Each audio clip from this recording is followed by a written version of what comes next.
2024 서비스 방향 이렇게 잡으시면 됩니다. 여러분의 성장과 성공을 뜨겁게 응원합니다. 안녕하세요. 고객을 이해하고 서비스를 연구하는 박강사입니다. 박강사TV는 서비스업에 종사하는 모든 분들과 함께 배움과 성장을 실천합니다. 2024 트렌드 용어 중 가장 검색률이 높았던 메인 키워드가 뭔지 아세요? 많은 관심을 받았다는 건 그만큼 공감한 사람들이 많다는 뜻일 텐데요. 외모, 학력, 자산, 직업, 성격, 특기 등 모든 측면에서 약점이 없는 사람을 선망하는 트렌드 용어인데요. 바로 육각형 인간이었습니다. 육각형이라는 단어들을 저도 근래에 타 유튜브 영상 댓글에서 육각형 남자다, 육각형 아이돌이다 뭐 이런 표현들을 본 적이 있는데 대상이나 특징을 드러내는 6개의 축이 꽉 찬 상태인 완벽함을 표현하는 거더라고요. 그런데 저는 한편으로는 좀 속상하더라고요. 요즘 MZ세대들은 태어나면서부터 치열한 경쟁 속에 살아왔잖아요. 아무리 고스펙을 가져도 저성장 시대에 기회를 찾기 쉽지 않고 기성세대는 기껏해야 뭐 엄친아다, 엄친딸이다, 친인척, 학급 학우들과 고작 비교를 했지 디지털 세상에서 수많은 타인들과 비교를 할 수밖에 없는 요즘 세대 사람들은요. 상대적 박탈감 같은 고충이 더 있거든요. 남들에게 완벽함을 보여줘야 인정받을 수 있다라는 사회적 완벽주의가 일반화가 되면서 가장 핫한 트렌드 키워드가 된 거죠. 저는 이 와중에 굳이 왜 오각형도 아니고 삼각형도 아니고 육각형이야 하면서 엉뚱한 생각이 들더라고요. 그러면서 문득 벌집이 떠올랐거든요. 벌집의 육각형은 불순물이 끼지 못하도록 서로 빈틈없이 이어져 있는 모양이어야 되는데 빈틈이 없이 채울 수 있는 동형은 정삼각형, 정사각형, 정육각형 이 3가지뿐이거든요. 꿀벌들은 벌집 안에 가장 많은 꿀을 담을 수 있고 여러 층으로 쌓았을 때 무너지지 않고 안정감을 주는 육각형을 본능적으로 선택한 거죠. 이건 지능으로 만든 것이라기보다 경험으로 터득한 자연의 법칙일 텐데요. 이러한 완벽함에 대한 인사이트를 얻어서 2024 서비스 트렌드를 육각형 서비스로 정의했습니다. 고객은 브랜드와 상호 과정 속에서 수많은 접점이 발생을 하게 되는데요. 단 한순간, 단 한 번의 부정적 접점만으로도 고객은 언제든지 쉽게 이탈을 합니다. 점점 고객은 다양한 서비스 경험과 발전된 서비스에 익숙해져서 이제는 완벽해야 만족하는 서비스 현장이야말로 육각형 서비스를 통해서 결정적 부가가치를 만들어야 할 때라고 생각을 했습니다. 그래서 육각형 서비스를 위한 첫 번째 서비스 키워드는요. 초개인화 맞춤 서비스입니다. 이제는 가전제품도 가정에서 사용하는 제품이라고 하기보다는 개인이 사용하는 가전으로 개전이라고 해야 될 때인 것 같아요. 요즘 컴퓨터, 휴대폰 공용으로 다 함께 사용하기보다는 개인의 사용 편의와 정보로 개인적인 상품으로서의 활용을 하고 1인 가구의 비율이 59.8%인 고객의 라이프 스타일에 이제는 더욱 개인 단위의 맞춤 컨텐츠가 필요하고요. 그 세분화 정도가 나노 단위로 나뉠 만큼 세분화되어서 관리가 되어야 한다는 것입니다. 이미 고객들은 아마존이나 스타벅스 등 본인의 구매 이력, 취향, 관심사에 따라서요. 상품을 추천받고 이미 익숙하게 이용하고 있잖아요. 하물며 상품도 이제는 내가 원하는 대로 제작을 해주는 서비스에 익숙해지고 있어요. 노리시드라는 건강기능 식품 제조 회사는 3D 프린팅 기술로 고객이 선택한 7가지의 성분으로 영양제 젤리를 만들어서요. 고객 집까지 배송을 해주고 구독 서비스를 이용하면 매월 고객의 영양 상태를 진단해주고 영양 성분을 고객에게 맞춰서 추천하는 나만을 위한 영양제를 제공합니다. 러쉬도 퍼스널리제이션 스테이션이라는 세상에 단 하나뿐인 제품으로 꾸밀 수 있는 커스터마이징 라벨링 서비스를 강남점으로 리뉴얼 오픈하면서 1:1 고객 맞춤형 매장을 선보이고 있어요. 고객이 고부가가치를 느끼는 것에는 나에게 꼭 맞는 서비스가 존재한다는 것입니다.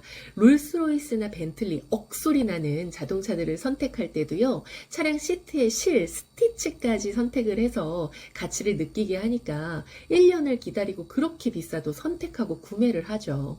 얼마나 우리는 고객에게 개인화된 제안과 추천 그리고 소통을 통해서 개인의 취향과 관심사까지 세밀하게 관리를 하셨습니까?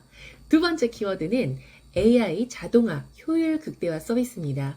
이제는 단순한 업무 처리는 자동화가 되고 인공지능 챗봇이 사람의 역할을 대신해 줄 거예요. 그렇다고 우리의 일자리가 없어진다라고 보기보다는 우리의 업무 역할이 더욱 진화되고 전문화되고 추가된다라고 이해해 주시는 게 좋을 것 같아요. 호모 프롬프트는 인간이라는 호모와 프롬프트라는 오더를 내린다라는 합성어로 AI에게 명령을 던지는 인간의 능력을 이야기하는데요. 앞으로 이런 자동화 디지털 기술을 고객 관리와 응대에 적극적으로 활용한다면 고객 서비스 시간과 에너지를 효율적으로 관리해서 더욱 복합적이고 전문적인 상담에 집중할 수 있을 것입니다. 챗 GPT 사용해 보셨어요? 저도 종종 사용을 하는데요. 질문을 얼마나 단계별로 쪼개서 자세하게 하느냐에 따라서 답변의 품질이 달라져요. 고객은 본인이 직면한 문제, 보이는 현상만 파악할 뿐 문제를 해결하기 위한 전문적인 사고와 단계, 용어를 정확하게 알 수 없어요. 이는 전문가인 우리가 문제를 처리하는 일련의 과정에서 도움을 줘야 할 역할인 것이죠. 이게 오롯이 기술로 모든 것이 전환될 수가 없는 게 제가 챗 GPT 예시를 들어볼게요. 세종대왕 맥프로 던짐 사건 알려줘 라고 챗 GPT에게 물어봤더니 조선 왕조실록에 세종대왕이 초고를 작성하던 중 열받아서 맥북프로를 던졌다라는 허무맹랑한 답변을 해가지고 유머로 엄청 돌았던 적이 있었거든요. 이때가 챗 GPT 3.5였는데 올해 3월에 서비스가 시작된 4.0은요. 엄청 똑똑해져서 나타났더라고요. 같은 질문을 하였을 때 허구의 이야기임을 밝혀냈고 문제를 파악하거나 답변을 기술하는 능력이 월등히 높아졌더라고요. 그럼에도 불구하고 정보의 한계나 오류들은 존재합니다. 이걸 사람이 검수하고 구분하고 선별해서 디지털 기술을 활용한 정확하고 빠른 상담에 적극 활용해야 할 것입니다. 단순히 직원이 숙지한 한정된 정보로 대응하는 것보다 이러한 데이터 기반 인공지능과 시스템을 활용한다면 시간이 돈인 분초 사회에서 고객의 소중한 시간을 아껴주고 응대 효과는 더욱 극대화되면서 고객에게 더욱 완벽한 서비스 품질로 다가갈 수 있겠죠? 세 번째 키워드는 멀티 채널 경험 다각화입니다. 서비스 제공자가 쉽고 편한 방식이 아닌 고객이 원하는 편한 서비스를 선택할 수 있는 멀티 채널이 필요해요. 요즘 쇼루밍족이라고 해서 매장에서 입어보고 만져보고 구매는 온라인으로 하는 쇼핑 현상을 자연스럽게 받아들여야 할 때인 것 같아요.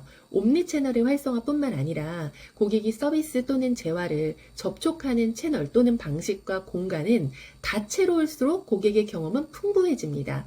텍스트를 선호하는 고객에게는 채팅으로 응대를 하고 유선 상담을 원하는 고객에게는 전화 통화를 하고 필요하다면 화상이나 실시간 원격 제어, 24시간 챗봇 등을 활용하면서 고객이 원하는 서비스를 고객이 편안하게 선택해서 이용할 수 있도록 해야겠죠.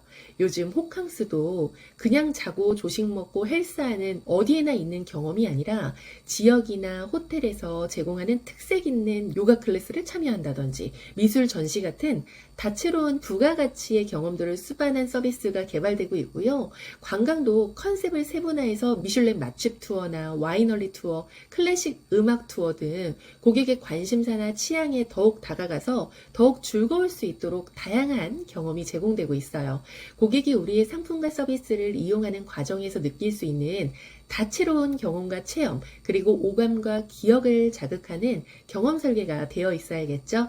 네 번째 키워드는요, 휴먼 터치입니다. 제가 고객 서비스에서 가장 중요하게 생각하는 개념이죠. 심지어 제 두 번째 서적에 제목이기까지 한 휴먼 터치는요, 직원과 상호작용 속에서 도움을 받았고 이 직원의 응대로 고마움, 안심, 신뢰 같은 긍정적 정서를 느껴서 결국 직원의 응대 자체가 혜택이고 부가가치로 느껴져서 만족을 하게 된다면 그 어디에서도 대처할 수 없는 독보적인 경쟁력이 되거든요. 왜요?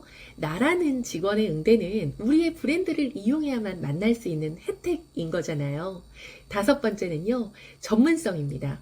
고객은 더 이상 왕이 되고 싶은 것이 아니에요. 고객은 아무나의 서비스가 아닌 진짜 전문가에게 도움을 받고 싶어요. 직원의 업무 숙련도와 지식, 그리고 대안을 제시하는 능동적인 응대, 어려운 정보도 쉽게 알려주는 유연한 커뮤니케이션 능력이 곧 서비스의 품질과 직결됩니다. 우리와 함께하는 고객은 얼마나 프로 정신으로 전문성을 갖춘 준비된 직원의 응대를 마주하고 있습니까? 마지막 키워드는요, 사회적 책임입니다. 이제는 개인의 소비를 넘어서 나의 소비로 어떠한 영향이 미치는지가 구매 의사결정의 중요한 요소가 되기도 해요. 이왕이면 생산, 포장, 운송 과정에서 환경 친화적이고 사회적 공헌이 함께 된다면 기꺼이 그 브랜드를 선택할 이유가 되죠. 고령 머드 축제에서 지구를 위한 쿨한 세탁 캠페인이 있었어요. 세탁기의 기본 설정 온도를 40도에서 30도로만 낮추기만 해도 탄소 배출과 전력 소비량을 30%나 줄인다라는 내용의 캠페인이었는데요. 고객이 우리의 제품과 서비스를 이용할 때 이러한 가치를 높이는 행동을 권장하고 알려주면서 건강한 소비와 신념을 나눈다면 더욱 만족감을 높일 수가 있습니다. 이제는 ESG를 넘어서 DEI, 다양성, 형평성, 포용성을 높이는 사회약자 보호나 공정한 고용 같은 모두를 포용하는 개념까지 확대되고 있어요. 우리의 서비스는 모두에게 공정한, 모두를 위한 서비스가 맞습니까? 이렇게 2024 제가 바라보는 서비스 트렌드의 방향은 초개인화 맞춤 서비스, AI 자동화 시스템 활용으로 효율 극대화, 멀티 채널 경험 극대화, 휴먼 터치, 사람과의 상호작용, 전문성을 갖춘 문제 해결, 사회적 책임 더불어 소비자 윤리 강화입니다. 물론 이 외에도 완벽한 서비스를 위해서 우리가 점검해야 할 사항은 많습니다. 제가 제안드린 2024 서비스 트렌드 육각형 서비스를 점검하고 개선한다면 고객이 우리와 함께하는 모든 여정에서 보다 쉽고 즐겁고 편안하게 느껴서요. 계속 이용하고 싶고 또 이용하고 싶은 로열티 높은 서비스로 거듭날 것입니다. 지금까지 여러분의 성장과 성공을 뜨겁게 응원하는 박강사였습니다. 감사합니다. 응원해요 여러분, 성장과 성공을 함께하는 박강사가 있어요. 안녕.